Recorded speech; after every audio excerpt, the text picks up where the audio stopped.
ráno stanem, oči otváram, kúkam na robotu, sám so sebou sa zhováram.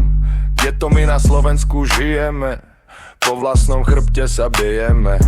8 hodín denne robíme, za naše výplaty sa modlíme.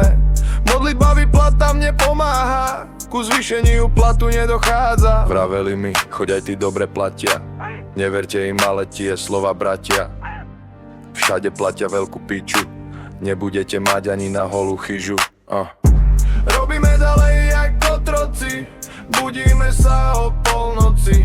Dúmame jak jedna kokot mať taký lacný zárobok. Happy ending toto nebude, nie je dobre toto smeruje.